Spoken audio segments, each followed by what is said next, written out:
que tiene lógicas muy claras, que busca, ha desechado valores como el bien colectivo, ha desechado valores como la solidaridad, como las redes sociales, etc. Esas no le interesan a este régimen exalta los valores individuales, el triunfo personal, que es una forma de exaltar el egoísmo más puro, ¿no? Si lo que importa es que yo tenga un triunfo personal muy importante y que ese triunfo se mide en dinero, pues y que los valores colectivos no importan, puedo pasar sobre la colectividad para hacer dinero, y esto está en el origen del problema.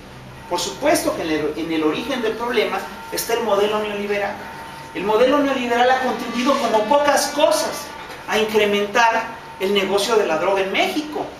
Hay políticas neoliberales, no me voy a extender en este punto, pero hay políticas neoliberales que de manera muy concreta han permitido el crecimiento del negocio de la droga. Voy a mencionar dos nada más, porque hay muchas, voy a mencionar dos. La política de liberalizar, de abrir totalmente el campo al libre comercio, por supuesto, que puso a los campesinos a competir, a que sus productos compitieran a nivel internacional, ¿no? Y a nivel internacional son muy pocos los productos del campo de México y de cualquier país que son competitivos. Si tú pones a competir a los campesinos que producen piña en México con la piña de Tailandia, pues no pueden, porque en Tailandia tienen condiciones, etcétera, que permiten producir muy buena piña a muy bajo costo. O si nos ponemos a competir con el arroz de Vietnam, pues no tenemos para cuándo, porque el arroz de Vietnam es mucho más barato. O con el trigo de Estados Unidos. Estados Unidos produce un trigo muy barato, México no produce un trigo tan barato. Entonces, si orillas al campesino a competir en el mercado internacional, resulta que va a producir las cosas que son rentables en el mercado internacional. Entonces va a producir papaya, va a producir guayaba posiblemente, y va a producir marihuana y opio y amapola, porque eso sí es rentable. Y eso es lo que pasó, y eso por supuesto que propició que se dispararan en México los cultivos ilegales a un nivel increíble. El procurador agrario el año pasado creo que fue, declara que cerca del 30% de la superficie cultivada en México está cultivada con droga. Y lo dice el procurador agrario, como si fuera, dando un dato duro, pero lo dice el procurador agrario. Perdón, ahí hay un problema. Eso no es un problema de grupos delincuenciales, eso tiene que ver ya con un patrón del modelo. Y otro elemento, entre los muchos, que ha propiciado el incremento del negocio del narco en este país, es la desregulación financiera. Hoy tú puedes hacer toda una serie de maromas, que vas a una casa de cambio, compras dólares, vas a un banco y inviertes en una casa financiera y lo metes a la bolsa, y no hay manera de seguir el rastro de ese dinero. Esta liberalización de los esquemas financieros lo que permite es que se establezcan muy buenas redes de lavado de dinero. Y nada más estoy mencionando dos temas que son importantes. Pero entonces estos señores que están en este esquema, que están en las lógicas de que aquí todo se vale y todo se puede, cuando se dan cuenta de que efectivamente empieza a crecer la criminalidad, hacen dos cosas. Uno, se alían con el narco, por supuesto, y hacen negocio con el narco. Yo nada más les quiero decir una cosa: las grandes empresas exportadoras son ideales para lavar dinero, porque mueven volúmenes enormes de lana. Y resulta que en Colombia, por ejemplo, ya son muy pocas las grandes empresas que no lavan dinero. ¿Ustedes creen que estemos que el caso mexicano sea muy distinto? Yo creo que no. Yo tiendo a creer que no. La lógica me dice que no. Pero estos señores entran en la lógica: bueno, ¿cómo vamos a parar la delincuencia? Entonces toman el tema de la delincuencia. Ojo, esto tiene que ver con las lógicas del modelo. El crecimiento del negocio del narco, los salarios mínimos de 52 pesos diarios, el ver la migración como un negocio y no como una tragedia colectiva, forma parte de las lógicas neoliberales. Pero por supuesto, eso es negocio, le entras. Lo que es negocio florece, lo que no es negocio no florece. ¿Me explico? Y la gente que se muera, que cobre sus 50 pesos diarios y a ver cómo le hace para sobrevivir. Total, aquí hay libre mercado. Pero el caso es que ya enfrentados con un crecimiento de la delincuencia, lo que suelen hacer las derechas es tomar el tema como un tema electoral. Es decir, ustedes quieren seguridad, les vamos a dar seguridad. ¿Y cómo les van a dar seguridad? Como dice Lula, incrementando el dinero para la cultura, la educación, creando más impuestos, más empleos. No. Piensan incrementar la seguridad metiendo más policía y metiendo más gente a la cárcel. Esto se le llama populismo penal en términos de derecho. Y es una lógica que se ha aplicado en muchos países de América Latina y del mundo, y que por supuesto le sirve a la derecha para organizarse. La derecha en Colombia se organizó a partir de estas marchas, a partir de movimientos que pedían seguridad. Agarraron a los movimientos, los encabezaron, y de ahí salieron Álvaro Uribe, Santos, esta clase política venezolana surge de este movimiento, que es un movimiento de abajo, y que la derecha lo copta. Y aquí tuvimos estos movimientos, las marchas de Blanco, la señora Moreira, el caso Martí, etc. Por supuesto, a partir de esas cosas se organizan y se estructuran. El problema del populismo penal es que nunca resuelve el problema de la violencia. Aquí en México lo que se está aplicando es justamente la lógica del populismo penal, y lo que estamos viendo es que la violencia se ha disparado. Entre otras cosas, se dispara la violencia por varias razones, porque el populismo penal no ataca las raíces del problema. Es un mero paliativo. Y no solo eso, sino que es un paliativo que tiene sus problemas. Ahonda la injusticia social. Por ejemplo, las cárceles en México, es decir, un indicador importante de que si el populismo penal está funcionando o no, es el número de encarcelados. Entonces, el populismo penal, si tú tienes 500 encarcelados un año y al año siguiente tienes 1000, es que lo estás haciendo muy bien. O detenidos, ni siquiera encarcelados, detenidos. El problema es que esto obviamente le da un sesgo económico al asunto, porque los que tienen lana pagan buenos abogados y salen, y los que no tienen lana pues se quedan.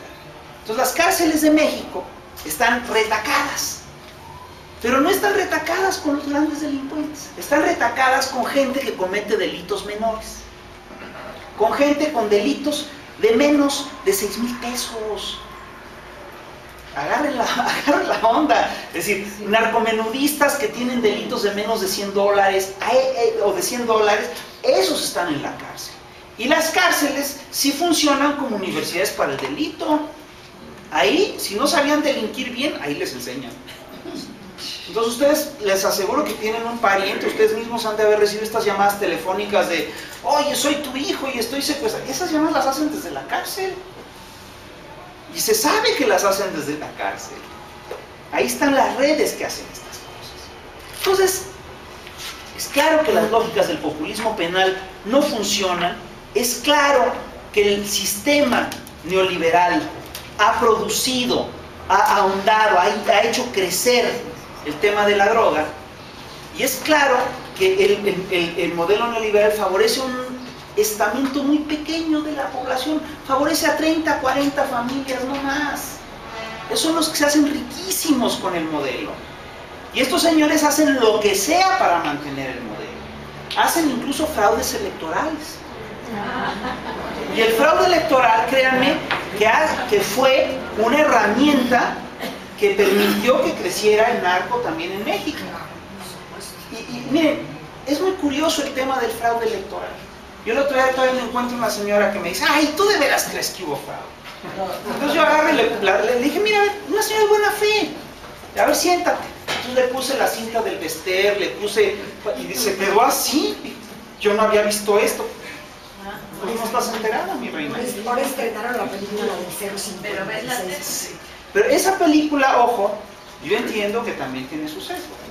Porque es una película que básicamente denuncia la guerra sucia, denuncia varias cosas, pero no denuncia muchas cosas que ya salieron públicamente. Además es chistoso porque día con día tenemos más datos del fraude. El otro día Vicente Fox declaró, esto me parece una declaración fantástica, él dijo literalmente, dice: yo cargué los dados en contra de López Obrador. Perdón, el principal problema de la democracia en este país siempre fue el poder presidencial, que el presidente usaba el aparato para favorecer a uno u otro candidato, y el PAN denunció ese mecanismo durante 30 años, y llegaron al poder y lo primero que hicieron fue usarlo. ¿Qué implica que haya usado estas redes? Implica, es decir, y además está documentado. Miren, les quiero decir, documentar un fraude electoral es muy difícil, como oposición, porque son fraudes de Estado. Y los jueces ocultan las pruebas y los ministerios públicos no hacen caso y la policía no investiga, porque es un fraude de Estado. Y entonces los aparatos de Estado no los investigan. Pero aquí tenemos pruebas a montones. La diferencia es del 0.56% y tenemos, por ejemplo, la llamada del Bester Gordillo con Hernández Flores negociando el voto el día de la elección por la tarde. ¿Qué van a negociar por la tarde el día de la elección? Porque le dicen, ya salió el voto duro. Eso quiere decir que ya son más de las 12 del día. Ya es la tardecita. ¿No? Ya saben, ya tienen resultados a boca de urna. Ya saben. Y entonces le dice, ¿y tú estás por amarillo? Bueno, entonces negocian el voto, lo oímos. Y después oímos a Cerizola diciéndole al oso, dice, te sobregiraste. Quiere decir que le metió mano. Muy fácil. Eso está grabado. Cuando al Bester Gordillo le dicen, oiga, ¿usted hizo eso? Dijo, sí, claro, yo hablé con esta gente y con muchas más. Espino dijo que 8 gobernadores del PRI votaron, hicieron campaña, ¿no? Como dijo, apoyaron al candidato del PAN. Bueno, y tenemos más datos. Ayer, sale publicada en La Jornada, bueno, lo dijo, fue en una conferencia de prensa, el Bester Gordillo diciendo, sí, negocié con Calderón, y me dio esto, y esto, y esto, y esto, y esto, y dice, bueno, ¿a cambio de qué? ¿A cambio de los votos del PANAL? No, perdóname, no nada más. Hay denuncias muy concretas de cómo el Sindicato Nacional de Trabajadores de la Educación opera la elección en 2006. Y perdón, no es cualquier cosa el Sindicato de Trabajadores de la Educación. ¿Saben cuál es la importancia del sindicato de maestros en este país en términos electorales? Que en este país hay regiones enteras en las que nadie sabe leer y escribir más que el maestro. Pues esos son los operadores electorales en esas zonas. Entonces no es cualquier fraude. ¿Me explico? Es un fraude serio. Pero fíjense, esta cosa que dice Espino, que dice, negociamos el voto de 8 gobernadores del PRI, apoyaron a Calderón. Eso por supuesto que tiene que ver con el tema que nos ocupa, que es el narcotráfico. Porque entre esos 8 gobernadores ya están identificados, ya sabemos quiénes son, la gente lo ha dicho, hay crónicas y hay declaraciones y tal. Son Hernández Flores, el de Tamaulipas, González Deras de Durango, Fidel Herrera de Veracruz, Eduardo Burs de Sonora, Mario Marín de Puebla, Ulises Ruiz de Oaxaca, el del Estado de México, Montiel, era Montiel entonces si mal no recuerdo, y el octavo, ¿quién es? A ver, ahorita te digo.